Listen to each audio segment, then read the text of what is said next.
तो इसमें हम आप लोग को बताएं कि कैसे बढ़ाया जाता है। आप गांव में क्या क्या काम कीजिएगा। जितने भी बकरी पालक हैं जिनका कि जैसे कोई दूध होता हो या मिगनी होता हो, तो हम लोग आपका उस तरह से लेंगे और आपको उसी से बिजनेस कराएंगे, जिससे आपका उसका एफपीओ का मेंबर बनिएगा। जो जो एफपीओ का मेंबर बनिएगा उन्हीं को इसका विस्तार रूप से फायदा होगा। अभी जैसे आप लोग को लोन दे रहे हैं या संस्था दे रही है या बैंक दे रही है, तो जितने भी हमारे एफपीओ के मेंबर हैं उन्हीं को लोन मिल रहा है और इनका सुविधा हो रहा है। बाकी अभी देखिए सभी लोग डायरेक्टर हैं, पशुपालक हैं, सबको पता होगा कि हम लोग अभी गांव में बकरी पालन पे काम कर रहे हैं और जितने भी बकरी हैं, सुशीला जी हैं, पिंकी, सबका इलाज फ्री में कर रहे हैं। कोई नाम मात्र चार्ज या नहीं चार्ज है। तो हम लोग इसलिए कर रहे हैं कि आगे इसमें आप लोग मेंबर बढ़ाइए और इसमें मिलजुल के काम कीजिए, तभी एफपीओ हमारा अच्छा बिजनेस करेगा। जब तक मेंबर नहीं इसका बढ़ेंगे तब तक हम लोग कुछ नहीं है। आज देखिए मदर डेयरी और अमूल कितना बड़ी कंपनी बन गई है। सब इस यही कंपनी है, आगे चल के कोई अच्छा कर जाती है, कोई नहीं कर पाती है। तो आप लोग जितना अधिक मेंबर इसमें बढ़ाइएगा, जैसे हम लोग बताएं, अभी आप लोग बताएं कि एक एक दीदी 10-10 मेंबर बना, तो इस तरह से अगर मान लीजिए 50 दीदी 10-10 मेंबर बना लिए तो 5 लाख हो गया। तो इसी टाइप से है, आप लोग इसमें मेंबरशिप बढ़ाइए और काम कीजिए। बाकी हम लोग के तरफ से जो भी सुविधा मिल रही है, जैसे पेट कीड़े की दवा, बकरी का टीकाकरण हम लोग करते हैं, बधियाकरण करते हैं। अभी एक नया हम लोग दूध का प्लांट लगाने जा रहे हैं, तो जितने भी बकरी का दूध होगा उसको हम लोग उचित रेट पे लेंगे। अभी कितने का होता होगा, किसी का दूध बिकता है, किसी का नहीं भी बिकता है। तो हम लोग कोशिश कर रहे हैं जितने भी किसान का हो दूध बर्बाद नहीं जाए, कि फील्ड में बहुत ऐसा सुनने मिल रहा है, उसमें भी आप ही लोगों को काम रोजगार मिलेगा। अभी कुछ दीदी बोल रही थी कि हम लोग सिलाई दीदी का भी करना चाहते हैं, सिलाई मशीन का, तो उसका भी हम लोग ट्रेनिंग करवा देंगे। यहाँ से सर जो सीपी यादव सर है वो यहाँ पे सारा ऑर्गेनाइज करते हैं। किन्हीं को कंप्यूटर सीखना है वो भी यहाँ से हो जाता है। लेकिन आप लोग एकदम थोड़ा सपोर्ट से पूरे जोश के साथ काम कीजिए, तब हमको भी काम करने में सही लगेगा। सिर्फ लोन पे ही मत जाइए कि हमको लोन मिलेगा तब ये। अगर आप सही काम कीजिएगा तो लोन तो मिलेगा ही, बैंक भी देगी और सभी लोग देंगे, इसमें कोई दिक्कत नहीं है। लोन भी मिलेगा, जैसे अभी 20 फार्मर को मिल रहा है, 100 भी मिलेगा, उसमें कोई दिक्कत नहीं है। लेकिन आप लोग इस तरह काम कीजिए। और अभी चर्चा हुई केसीसी वाले पे, जिनको भी जमीन है, अगर वो किसान क्रेडिट कार्ड का फायदा उठाना चाहते हैं या केसीसी के लाभ, कोई भी दिक्कत हो या नहीं भी हो, वो बैंक से जाके तुरंत संपर्क कीजिए और लोन लीजिए। लेकिन उसमें जमीन रहना अनिवार्य है। हाँ, पशु के लिए भी ये मिलेगा किसान क्रेडिट कार्ड वाला सुविधा। तो जिनको अब जैसे किसी को 5 भैंस है तो उनको भी ये सुविधा मिल जाएगी। किसी को 50 बकरी है, कोई को 50 बकरी रख रहा है, उसका दाम 10 लाख है, तो उसको भी 2-2.5 लाख केसीसी मिलेगा। तो इस तरह से आप लोग इस चीज का फायदा उठाइए और इसमें हम लोग का सहयोग कीजिए, तो हम लोग भी अच्छे से काम करें और आपका भी काम होगा। और बाकी मैं माननीय डीडीएम सर से, हाँ, माननीय एचडी यादव सर से रिक्वेस्ट करता हूँ तो अपना बात रखें। खुद की है या नहीं है या बटाई पे करते होंगे। खेती बाड़ी के साथ साथ पशुपालन हमारे समाज के अंदर या किसान भाई के लिए रीढ़ की हड्डी होती है। ये बात मानते हो नहीं मानते? चाहे गाय हो, चाहे भैंस हो, चाहे बकरी हो, चाहे आपका और जैसे आप मुर्गी पालन भी कर सकते हो या दूसरा जो भी इस तरह के कई बिजनेस है। वो क्यों जरूरी है? क्योंकि आपका एफपीओ इससे जुड़ा हुआ है, इसलिए मैं आपको बताना चाहता हूँ। मैंने पिछली बार भी ये बात आपको बताई थी कि कहते हैं ना कि जब बारिश ना हो 2-3 साल तक, तो ये पशुपालन ही हमारा एक ऐसा बिजनेस है जो कि हम लोगों को उससे उभार सकता है। जैसे मान लो किसी भी सीजन में मान लो बाजरा कम हुआ, अकाल आ गया, या गेहूँ कम हुआ, या आपका मान लो दूसरी फसल कम हुई, तो आपकी जो बकरी है या आपकी जो गाय है, ये क्या है, ये आपके झाड़ बोझे खा के भी टाइम पास कर लेती है। मानते हो नहीं मानते? आपने जो भी, जैसे आपका ये जो कुंड एरिया है या इस साइड में जो पहाड़ी क्षेत्र है, इसके अंदर आप बकरियों को चलाते हुए देखा होगा, मैंने तो बहुत देखा आपके एरिया के लोगों को। तो वो क्या खाती है, वो बिल्कुल झाड़ बोझा वगैरह है ना, ये खाती है। और वो जो उससे मुंह से जो चबा के खाती है, उसका जो दूध है या उसका जो प्रोडक्ट होगा वो सबसे बेस्ट होता है। क्योंकि बकरी और गाय एक, तो ये दो ऐसे पशु है, ये कभी गंदगी नहीं खाते। इसीलिए तो कहते हैं डॉक्टर लोग, जब प्लेट डाउन हो जाती है हमारी, तो बकरी का दूध उसमें कामयाब होता है। क्यों होता है? क्योंकि वो जो चबा के खाती है ना, उसी के ही अंदर उनका वो सिस्टम बढ़ता है, जिससे कि उसका दूध वो बहुत ही उसके लिए लाभदायक होता है। इसलिए मैं आपको जोर दे रहा हूँ कि आप इस एफपीओ से जुड़े हो, तो इस एफपीओ में और संख्या जोड़ो, इसको आगे बढ़ाओ, ताकि आने वाले समय में ऐसा ना हो, ऐसी सिचुएशन ना हो कि भाई आपको गाय भैंस वगैरह पे डिपेंड रहना पड़े।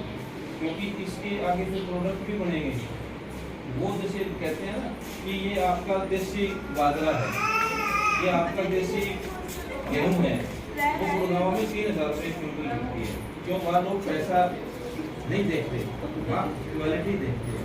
आप भी ये कहोगे जी ये देसी गाय की ऑर्गेनिक प्रोडक्ट है, या ये इसका आपका ब्रांडेड मान लो वो बनेगा, एफपीओ का भी ये आपका बकरी के दूध का दूध है ब्रांडेड, वो दिल्ली में 1000 रुपये लीटर मिलता है और मिलता भी नहीं है। मानते हो नहीं मानते? तो आप लोग शुरुआत अच्छी कर रहे हो, इसलिए आप इसको थोड़ा सा सोचो। दूसरी बात मैं एक और कहना चाहूँगा कि अभी जैसे समय है, मान लो सरसों की बिजाई हो गई, सरसों की बिजाई चल रही है, गेहूं की करोगे, उसके बारे में डॉक्टर साहब बताया नहीं? मैं आपको थोड़ा सा खेती बाड़ी के बारे में थोड़ा और बता देता हूँ। सरसों के अंदर जो भी तेल वाली हमारी फसलें हैं, उसके अंदर सल्फर बहुत जरूरी है। सल्फर क्यों जरूरी है? सल्फर क्या है, जैसे आप कहते हैं कि वो लय बढ़ाएगी, सल्फर हमारी उसकी तेल की मात्रा बढ़ाता है। और पोटास जरूरी क्यों है?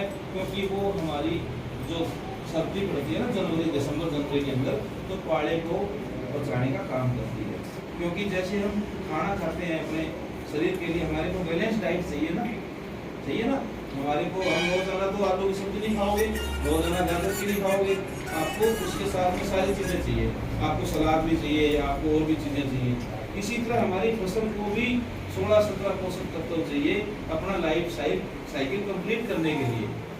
तो उसको कैल्शियम भी चाहिए, मैग्नीशियम भी चाहिए, आयरन भी चाहिए, पोटास भी चाहिए, जिप्सम भी चाहिए, उसको फास्फोरस भी चाहिए, उसको यूरिया भी चाहिए, उसको सारी चीज़ चाहिए। तो आप बैलेंस अगर नहीं दोगे तो वो दिक्कत आ जाती है। जैसे अभी आप सुनते होंगे जैसे कपास का पौधा खड़ा खड़ा सूख जाता है, तो उसको आप कहते हो जैसे पोलियो आ गया, ऐसे पोलियो की बीमारी इसमें भी आती है, सरसों में भी दमा नहीं सूख जाता। तो आप लोग बैलेंस फर्टिलाइजर डालिए, जैसे 10 किलो पोटास, 10 किलो जिंक और 10 किलो आप ये सल्फर डाल सकते हो। अगर कोई भाई एनपीके लेता है डीएपी की बजाय, तो उसके अंदर पोटास वैसे ही होता है। अगर कोई जैसे आपने मिट्टी की जांच करवाई है, अगर कोई ये कहता है कि आप इसमें वो डालो हनुमानगढ़ की मिट्टी, जैसे उसको जिप्सम बोलते हैं, तो यहाँ की वो जिप्सम हो जाती है, उसमें सल्फर होता है ऑलरेडी, तो आपको सल्फर डालने की जरूरत नहीं है, आप वो उसमें वो डाल सकते हो जिप्सम। अगर आपको कोई सिंगल सुपर फास्फेट की अगर कहता है डीएपी भी नहीं मिलता है, एनपीके भी नहीं मिलता है, आप एसएसपी जिसको सुपर के नाम से जानते हो, उसके अंदर भी कैल्शियम होता है ये सल्फर, उसको भी आपको डालने की जरूरत नहीं है सल्फर आपको। तो आप पोटास जिंक ये डालो 10-10 किलो लास्ट 22 उसके बाद में एनपीके मिलता है तो ठीक है, नहीं तो एसएसपी डाल दो 60 किलो। अगर डीएपी डालते हो तो 35-40 किलो बहुत है। उसके बाद आप उसमें एक किलो बीज बोते 1.5 किलो, 1 किलो बोते हो तो उसमें 1 ग्राम की बावस्टिन एक दवाई आती है पाउडर वाली, वो मिला के वो सरसों जितनी छिद्री होगी उतनी ही उसमें पोलियो वाली शिकायत कम आएगी। और दूसरा आपकी जो पेड़ है ना वो ज़्यादा फैलेगा। इसका एग्जाम्पल मैं दे देता हूँ। पहले अपने एरिया में डॉक्टर साहब को सारा पता है, चना बहुत होता है। जब से सबमर्सिबल आए हैं चना खत्म हो गया, क्यों? नीचे का पानी मिट्टी खराब करती ना। उस सरसों के उस चने के अंदर सरसों की जो आड़ लगाते थे वो कितना नहीं कितनी सरसों हो जाती थी, वो दे सकते हो। इस हिसाब से आप इसमें डालो। बाकी पानी वगैरह 2 पानी की आवश्यकता होती है, इसमें ज़्यादा नहीं होती। अब गेहूँ के लिए थोड़ा सा होता है, गेहूँ में भी देखो इसकी ज़रूरत होती है पोटास की। आप ये 10-15 किलो इसमें भी पोटास डालो, बाकी 50 किलो DAP इसमें डाल के आप बिजाई कर सकते हो। वैरायटी में अपना यूनिवर्सिटी की काफ़ी अच्छी वैरायटियाँ हैं इसमें, जैसे 1105 है, ये आपकी बहुत अच्छा परफॉर्मेंस दे रही है, खाने में भी अच्छी है। एक लेट वैरायटी हो तो वो 1124 करती है, वो उसको आप लेट में ले सकते हो। इसी तरह ICR की भी अपने सेंट्रल गवर्नमेंट के जो इंस्टीट्यूट है उनकी भी अच्छी वैरायटी है, जैसे 303 है, 222 है, 187 है, अच्छी वैरायटी है, खाने में भी अच्छी है, ये गिरती नहीं है। तो इसका तूड़ा जो है ना, हमारे पशुओं के लिए जो तूड़ा खिलाएंगे, तूड़ा भी बहुत अच्छा इसका होता है, तो आप ये वैरायटी ले सकते हो। क्योंकि गेहूँ में हम वैरायटी का चूज करते हैं, वो अच्छी बात है। जैसे 29, 67, 33, 86 ये थोड़ी सी पुरानी होगी, क्योंकि थोड़ा सा एडवांस वैरायटियों की तरफ चलना चाहिए, जिससे कि आपकी प्रोडक्शन ज़्यादा है। जैसे आपके 60 मन गेहूँ होते हैं, हो सकता है आपके 65 हो गए, है ना, 5 मन आपके गेहूँ बढ़ गए। तो ये वैरायटीज आपके हरियाणा बीज विकास निगम पे या अपने बावड़ में वहाँ भी मिल जाती है, तो आप इसको ले सकते हो। सब्सिडी पे 1080 रुपये का ये 40 किलो का है। क्योंकि आप प्राइवेट पे जाओगे तो वो आपको लूटेंगे, वो आपको 2-2 हज़ार का इतना कम वो देंगे। इससे अच्छा समय रहते, अभी तो टाइम है ना, अगले महीने नवंबर में बोओगे गेहूँ, तो आप बीज का अभी से इंतजाम कर दो, नहीं तो बाद में लोग ले जाएंगे। तो मेरा तो ज़्यादा, क्योंकि आप सुबह से बैठे हो, मेरा आपसे बहनों से, माताओं बहनों से, भाइयों से एक ही रिक्वेस्ट है कि आप लोग देखो, पहले ज़मीन ज़्यादा होती थी, अभी शहरों में तो देखो गमलों में भी खेती होती है। आप लोग मिल के काम करोगे, एक दूसरे का हाथ पकड़ाओगे, एक दूसरे के साथ ज्वाइंट में रहोगे, तो आपको बेनिफिट मिलेगा। नहीं तो क्या है, एक दूसरे की टांग खिंचाई करोगे इस ग्रुप में, तो आप कुछ नहीं कर पाओगे। इसलिए इसमें इंटरेस्ट लो, एक दूसरे का सहयोग करके ये आपस में काम बांटो कि भाई मैं इसको जोड़ेंगे, हम इसको जोड़ेंगे, हम इसको जोड़ेंगे, हम मिलके ये काम करेंगे। और जैसे इन्होंने कहा कि हम यहाँ मिल्क का एक प्लांट लगाएंगे, वो प्लांट आप लोगों का ही तो है, उसमें आप लोगों का ही तो बढ़ेगा काम। जितने भी दूध है, मान लो अमूल है, अमूल कहाँ से शुरू हुआ था, 0 से, और आज वो ऑल ओवर इंडिया अच्छा काम कर रहा है। नाबार्ड परिहार जी, डॉक्टर राजकुमार जी, बड़े भाई HP यादव जी, नवीन जी, तो सबसे ज़्यादा वैल्यूबल सभी किसान बहनें और भाइयों, सबसे पहले तो मैं CP यादव, डायरेक्टर RCT, आपका हमारी RCT में आने पर तहे दिल से हार्दिक अभिनंदन करता हूँ। आपने हमारे RCT की सेवा बनाई, इसके लिए आपका शुक्रगुजार हूँ। FPO नाबार्ड सहायता देखता है, FPO बढ़ाई है, इसके बारे में तो बता के मैं अपनी RCT के बारे में निरंतर ट्रेनिंग, जैसे बहन जी पूछी थी सिलाई की, हमारे 64 तरह की ट्रेनिंग प्रोग्राम चलते हैं, जिसमें एग्रीकल्चर भी है और बिजनेस की भी है, मैन्युफैक्चरिंग भी है। तो हम लेडीज सिलाई के बैच साल में 4-5 जरूर चलाते हैं। अभी भी हमारा एक कोटड़ा में चल रहा है लेडीज वुमेन टेलरिंग का बैच। तो जब भी आओगे हमारे यहाँ अपना रजिस्ट्रेशन करा जाइए, नाम लिखवा दीजिए, बैच शुरू होते ही हम बुला देंगे। और हमारे तो जिसमें बकरी पालन का भी हम बैच चलाते हैं, पर वो नाबार्ड से आपको ज़्यादा, जो हमारा बैच छोटा बैच होता है, छोटे समय के लिए हम चलाते हैं। वुमेन टेलरिंग का 1 महीने का सबसे बड़ा बैच है। अभी हमारे यहाँ ब्यूटी पार्लर का चल रहा है, जिसमें भी 1 महीने का बैच, हमारा 1 महीने का प्रोग्राम है। इसके अलावा भैंस पालन, गाय पालन का भी है, मशरूम खेती का भी है हमारे ग्रुप। अगर गहना के रहने वाले आप यहाँ नहीं आ सकते, कोई भी जो है कि खेतीबाड़ी का बैच या पशुपालन का बैच या कोई लेडीज सिलाई का बैच चलाना चाहते हैं, तो हम वहाँ भी चला सकते हैं, बशर्ते वहाँ हमारे 20-30 ट्रेनिंग लेने वाले इच्छुक हो, तो हम लोकल वहाँ एक जगह पे चला सकते हैं जहाँ सभी इकट्ठे हो सकते हैं। तो अंत में आप सभी का फिर से धन्यवाद।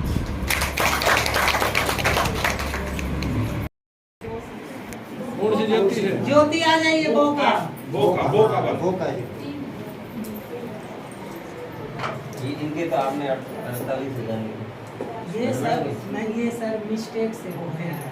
ये वो पहला चेक जो भर रहे थे ना वो मिस हो गया, अब काटे ना, इसका दिक्कत कर देगा मुझे। गलती आप है, हाँ बहुत बढ़िया यूज करना।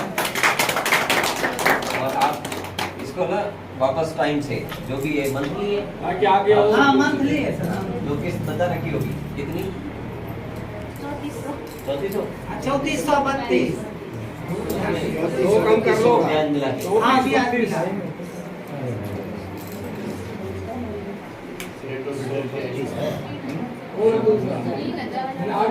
दूसरा रविंद्र, ठीक है रविंद्र जी। और सुशीला जी, आपके 200 रुपये कम है, इनसे ले लीजिएगा। हाँ ओके। तो ये हाँ ये इससे होता है प्रगति से करने वाला कौन है? इनकी पंकज सिग्नेटरी जो रहता है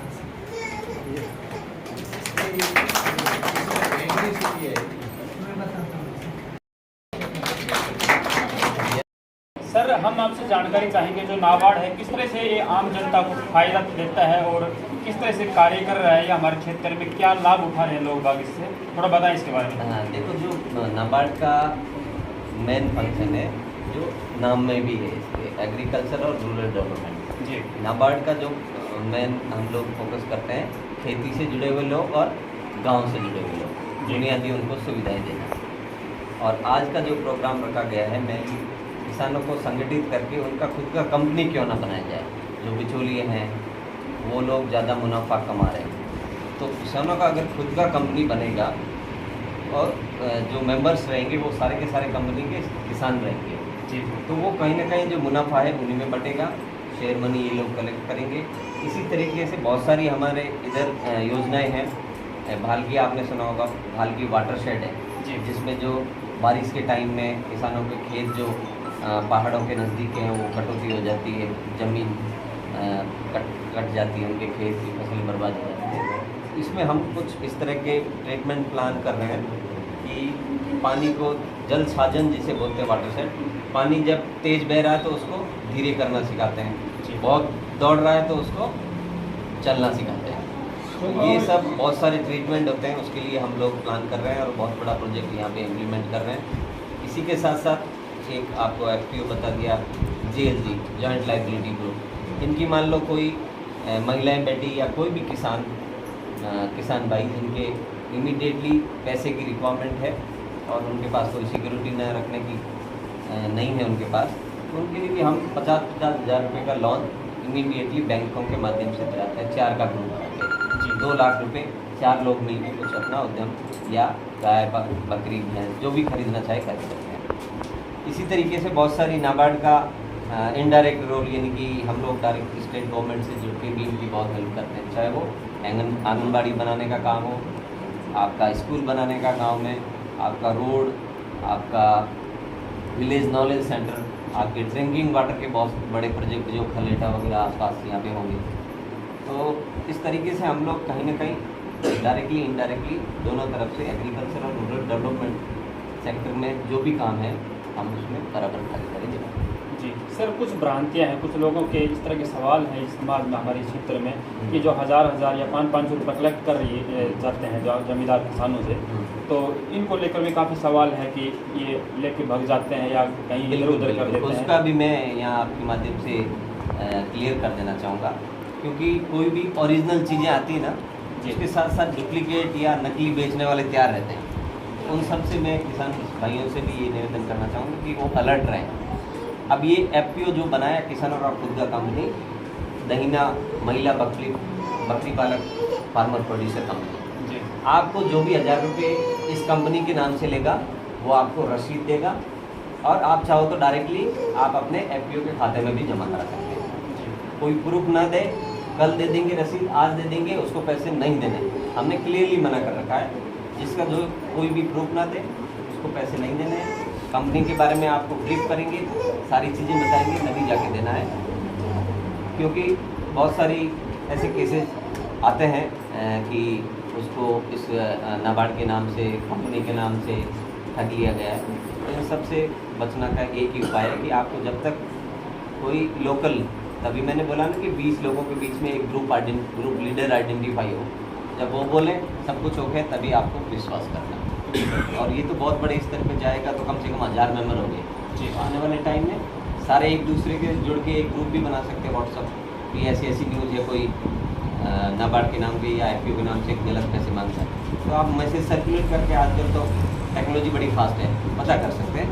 लेकिन अगर ऐसा कोई आपके साथ ठगी होती तो आप तुरंत इन्फॉर्म कीजिए, उसका समाधान जी सर। इस वीडियो को सर काफ़ी लोग देख रहे हैं, सुन रहे हैं जी, काफ़ी लोग जुड़ना चाहेंगे इस एफपीओ से, तो क्या माध्यम है, किस तरीके से जोड़ा जाता है और क्या इसके फ़ायदे हैं, वो थोड़ा बताइए। ये एक्चुअली नामकरण से भी लग रहा होगा ना, दहीना ब्लॉक में हमने क्या है, इस एरिया के 2 ब्लॉक को आइडेंटिफाई किया, जिसमें बकरी पालक बहुत बड़ी तादाद में है जी। एक तो फॉल ब्लॉक है और एक दहीना। तो अभी इनिशियली हम दो कंपनी बना के, एक फॉल ब्लॉक में, एक दहीना में, पहले हमने फॉल ब्लॉक का प्रोग्राम इसी तरीके से मेंबर को मोबिलाइज करने के लिए किया था जी। अगर कोई इंटरेस्टेड इस एरिया का, प्रायोरिटी है कि इसी एरिया का, अदरवाइज पूरे डिस्ट्रिक्ट में भी लोग जुड़ सकते हैं, कोई रेस्ट्रिक्शन नहीं है जी। तो बकरी पालक, क्योंकि नामकरण से ये कोर फंक्शन एफपीओ का बकरी पालक जो है उन्हीं के फोकस रखा हमने। बाकी एफपीओ बहुत सारे काम कर सकते हैं छोटे छोटे, उसका कोई रेस्ट्रिक्शन नहीं है, लेकिन कोर एक्टिविटी जो एफपीओ की है बकरी पालक जी। तो बकरी पालक पहले समझेंगे इस कॉन्सेप्ट को, उसके बाद अगर कोई इंटरेस्टेड है तो ये गॉड ट्रस्ट के प्रतिनिधि यहाँ हैं, कॉल में भी ऑफिस है इनका, ये प्रशांत जी है, इनसे भी संपर्क कर सकते हैं। गॉड ट्रस्ट की साइट पे आपके नंबर भी होगी, या गूगल पे आप डालेंगे तो डीडी नाबार्ड के भी नंबर होंगे, उनसे अगर कोई आपको शंका है तो पूछ सकते हैं और आप जुड़ सकते हैं। आपको जो शेयर सर्टिफिकेट अलॉट होगा, आपकी जो जमा पूंजी है उसका शेयर सर्टिफिकेट भी अलॉट होगा, जो एक पक्का प्रूफ होगा कि आप इस कंपनी में ऐसे जी, इस तरीके से जुड़ सकते हैं जी। जानकारी देने के लिए सर बहुत बहुत धन्यवाद। और एक क्या संदेश इस समाज को देना चाहेंगे इस नाबार्ड के माध्यम से? यही है मंशा की, जो ग्रामीण और कृषि से जुड़ा हुआ तबका है, वो हम सब मान रहे हैं कि जो भारत की इकोनॉमी है उसमें बहुत बड़ा योगदान रखता है, तो उसको आगे लाए बगैर हम कल्पना नहीं कर सकते कि हमारी बहुत बड़ी अर्थव्यवस्था बन के उभरे देश।